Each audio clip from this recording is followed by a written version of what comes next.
karena tidak bisa dipegang kata-katanya. Kalau mengatakan iya padahal tidak, kalau mengatakan tidak padahal iya. Nah, itu ya namanya tidak bisa dipegang. Kalau harta benda itu bisa dipegang, tapi kalau kata-kata ada yang tidak bisa dipegang, ada yang bisa dipegang. Makanya di dalam ayat ini fa in amina wa'dukum ba'da, apabila sebagian mempercayai sebagian yang lain, faliwati, maka hendaklah dia tunaikan yang diberikan amanah. Yang diberikan amanah ini adalah yang berutang, ya. Yang berutang itu amanah di sini adalah utang. Jadi kalau dia bisa dipercaya bahwa dia akan membayar utangnya tepat waktu dan tidak berkurang, itu tidak perlu ada catatan, tidak perlu ada benda yang dipegang. Saya percaya kamu. Nah, kalau dipercaya, ya, tidak perlu ada catatan, ada saksi, ada jaminan, ya, karena ada kepercayaan. Maka yang dipercaya ini harus dia tunaikan, ya, kepercayaannya itu dengan membayar utangnya tepat waktu sesuai dengan perjanjian. Wal yattaqillaha rabbahu, dan hendaklah dia takut kepada Allah. Yaqulullahu ta'ala wa in kuntum ala safar ay musafirina wa tadayatum ila ajalin musamma. Nah, ini kalau kita dalam perjalanan, lalu di dalam perjalanan itu ada orang yang mau berhutang, ya, dalam berhutang. Nah, ini karena di musim di zaman Nabi itu masih belum lekat alat tulis menulis, ya, sehingga boleh saja terjadi seperti itu. Maka diperlukan namanya jaminan. Kalau sekarang sudah lengkap, ya, alat tulis menulis. Ini kalau ada, maka itu dalam hutang-hutang itu sebaiknya tercatat seperti nota kwitansi. Kalau ada waktu yang tertunda, itu namanya hutang. Wala tajidu katiban, tidak menemukan penulis yang bisa menulis. Kalau Ibnu Abbas mengatakan awwajaduhu walam yajidu kirtasan. Ya, dia dapat penulis, orang pintar menulis waktu dalam perjalanan, tetapi dia tidak mendapatkan kertas, audawatan, aukalaman, atau tinta, atau pulpen untuk menulis. Jadi ada penulis, tapi tidak ada lagi alatnya. Nah, maka berlakulah ayat ini, farihan mahmudah, yaitu jaminan yang bisa dipegang. Maksudnya faliyakun batul kitab, nah, pengganti dari penulisan itu adalah rihanun, ya, jaminan yang bisa dipegang, dia bisawahibil haq, yaitu berada di tangan yang memberi utang. Jadi yang berutang ini memberikan barang jaminan, yang umpamanya logika atau sepatu atau apa yang bisa dipegang, ya, sehingga kalau dia mau dia menolak, nah ini diambil barangnya, tidak dikembalikan. Kalau dia mau bayar, baru dikembalikan itu barangnya. Seperti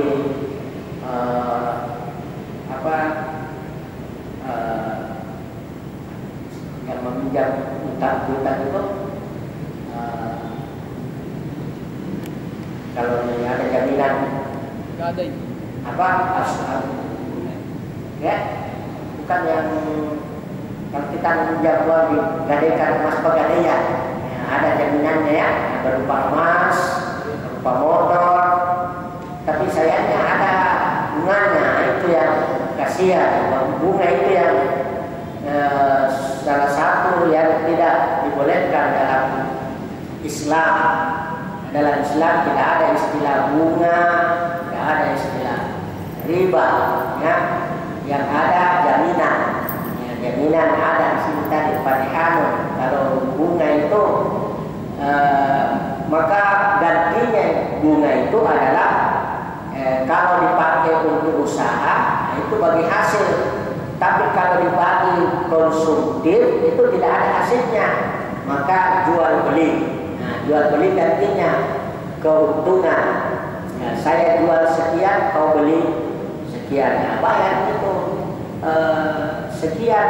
Nah, saya dapat untung dan itu nanti bayarnya dapat apa dicicil. Ya, itu penggantinya bunga, karena bunga itu dia melebihi dari modal, ya, tidak boleh. Kecuali kalau jual beli, ya, itu dibolehkan. Faliyakun badul kitabah, ya, maka hendak gantinya itu adalah jaminan yang bisa dipegang tiani sahibil haq, dari tangan yang berutang kepada tangan yang memberi utang. Jadi harus tangan dengan tangan, ya, yadan biyadin. Nah, tidak boleh tanpa bisa dipegang itu jaminan. Jadi kalau tidak berlaku jaminan yang berupa barang, ya kata-kata yang bisa dipegang, kata-kata yang bisa menjaga amanah, yang bisa dipercaya. Maka itulah firman Allah, farihanun maqbudah, jaminan yang bisa dipegang, yang dipegang. Ala anna rahmu la yanzamu illa bil qawl. Ya, jadi jaminan itu harus yang pantas, ya, yang bisa dipegang, ya, bukan yang hanya yang tidak bisa dipegang. Artinya bisa namanya di atas darah atau di mana dan lain sebagainya. Wal jumhur wastadalla hadza kama huwa mazhab Syafi'i. Nah, ini mazhab Syafi'i. Wal jumhur dan juga jumhur. Wastadalla biha akharun ala annahu la budda an yakuna rahat maqbulan fi yadil murtahin. Nah, jadi jaminan itu menurut ulama itu harus dipegang oleh yang memberi utang, ya, yang memberi utang dari yang diberi utang, ya, supaya ada ikatan bahwa kalau saya tidak ambil barang ini, ya, saya utangnya itu akan tidak dikembalikan. Maka ada yang bisa dipegang. Wahia riwayatun anil Imam Ahmad wa zahaba ilaihi ta'ifatun, ya, dan sebagian lain juga mengatakan wastadallal akharun minas salaf bi hadhil ayat ala annahu la yakunu rahan masruhan illa bis-safar. Ya, tetapi sebagian ulama itu mengatakan jaminan itu hanya berlaku di waktu perjalanan, ya, di waktu perjalanan, karena ayatnya mengatakan demikian. Jadi jaminan itu tidak berlaku yang bukan dalam perjalanan. Jadi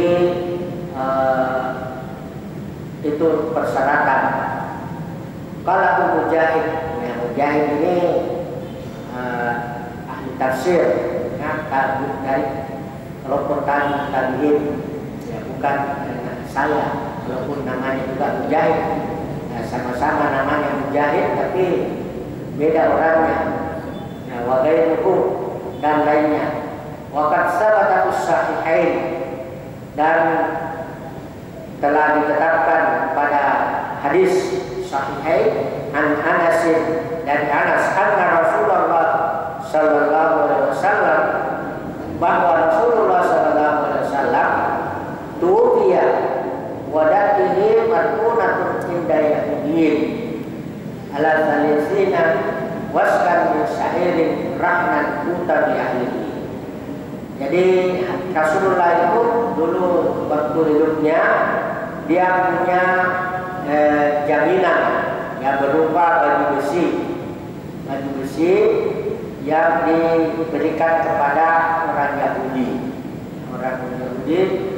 sebagai pengganti daripada gandum yang dipinjam oleh Rasulullah untuk makanan keluarganya. Nah ini ya hadis menunjukkan bahwa perlunya ada jaminan kalau kita mau berhutang. Seperti Rasulullah waktu hidupnya itu, walaupun dia sudah wafat, itu ada jaminan berupa baju besi ya, kepada orang Yahudi. Jadi ini dalam muamalah itu tidak membedakan antara non Muslim dan Muslim, yang semua berlaku. Ya, tidak bahwa hanya untuk orang Islam, tetapi juga untuk non Islam seperti yang diterapkan oleh Rasulullah. Jadi kalau dalam soal muamalah, itu tidak bisa kita bedakan antara Muslim dan non-Muslim. Ya, harus semua berlaku. Nah, tapi kalau dalam bidang ibadah, nah itu hanya berlaku untuk orang Muslim saja, tidak berlaku orang non-Muslim. Karena ada namanya hablum minallah dan hablum minan nas. Ya, hablum minallah antara hamba dan Allah itu disebut hubungan vertikal atas yang berupa ibadah mahdah. Ya, kan. Juga ada hablum minan nas yang berupa hubungan horizontal, yaitu hubungan ke samping antar sesama manusia. Nah, jadi orang Muslim itu baik hubungannya dengan Allah, ibadahnya, ya baik juga pergaulannya sesama manusia. Seperti Nabi Muhammad, karena ada orang baik hubungannya dengan Allah, tetapi tidak baik hubungannya dengan sesama manusia. Ya ada juga sebaliknya, baik hubungannya sesama manusia, tetapi tidak baik hubungannya dengan Allah. Nah, ini keduanya tidak ada yang baik.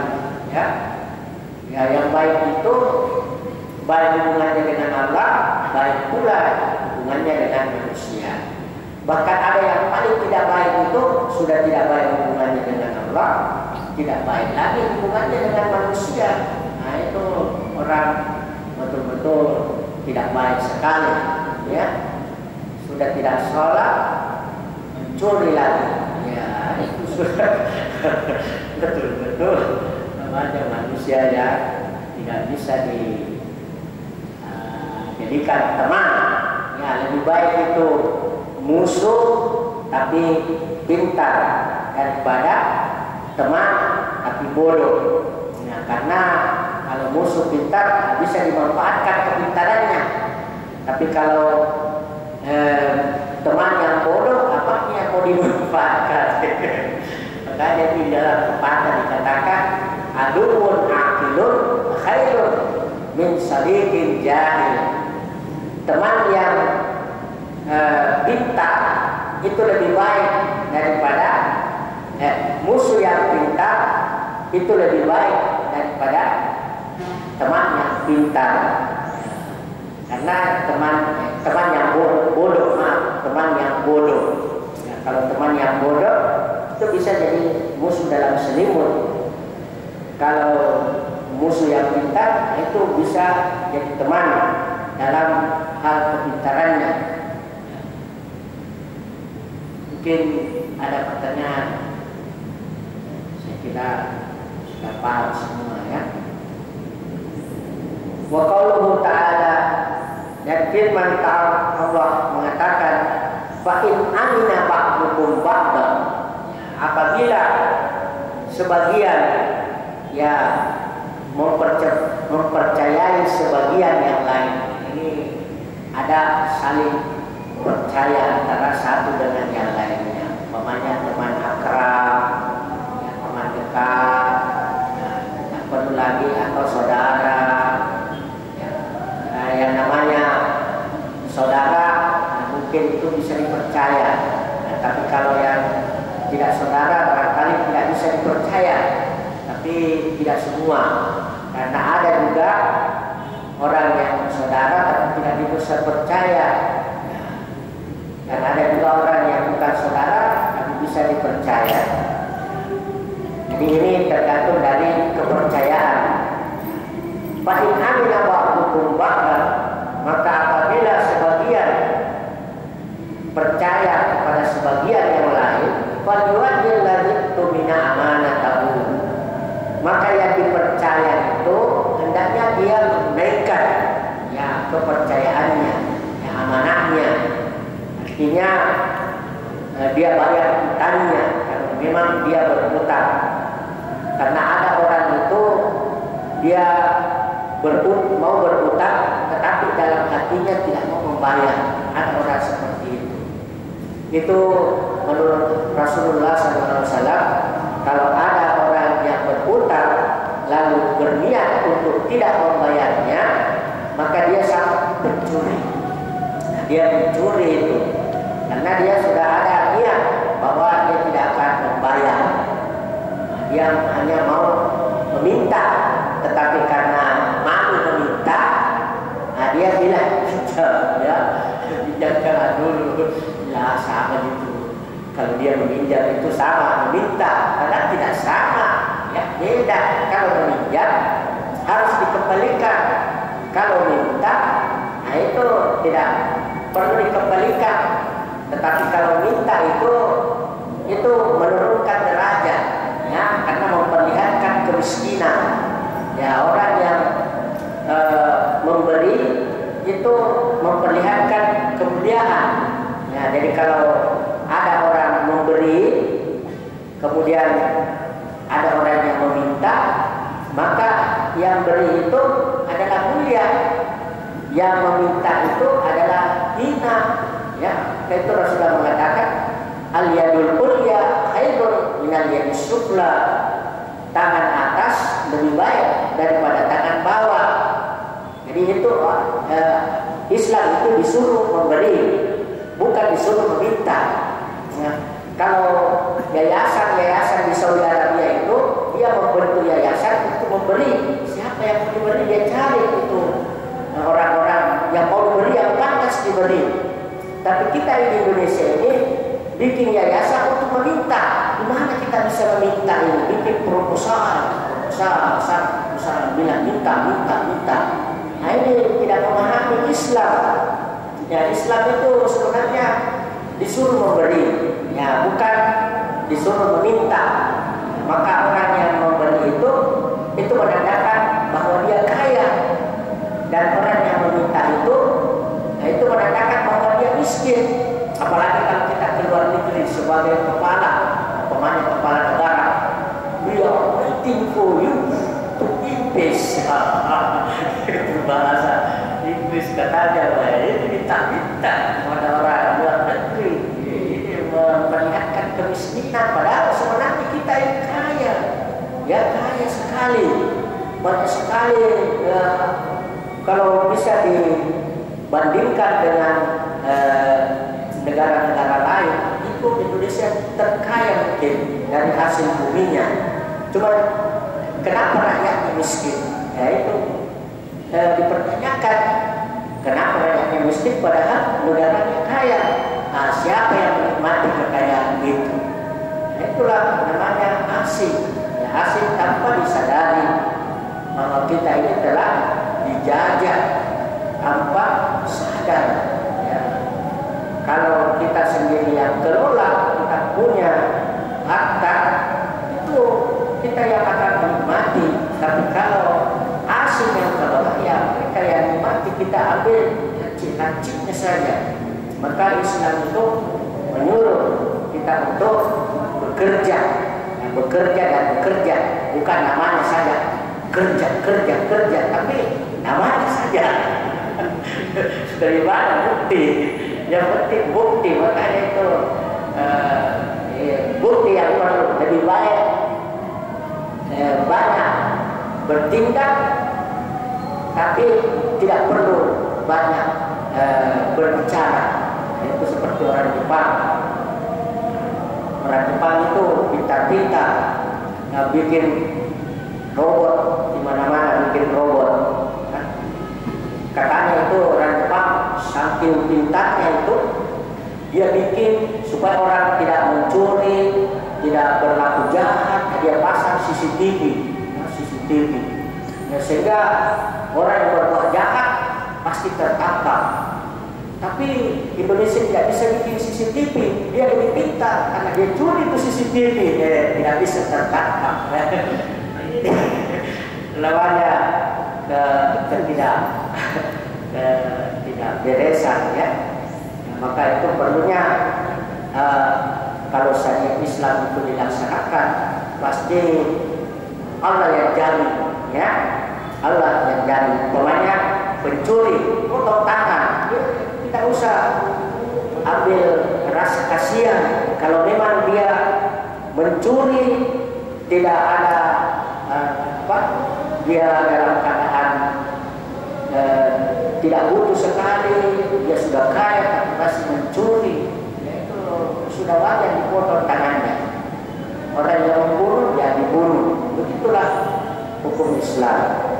Ya, saya kira waktu kan sudah masuk, cukup sekian. Kadang atau ya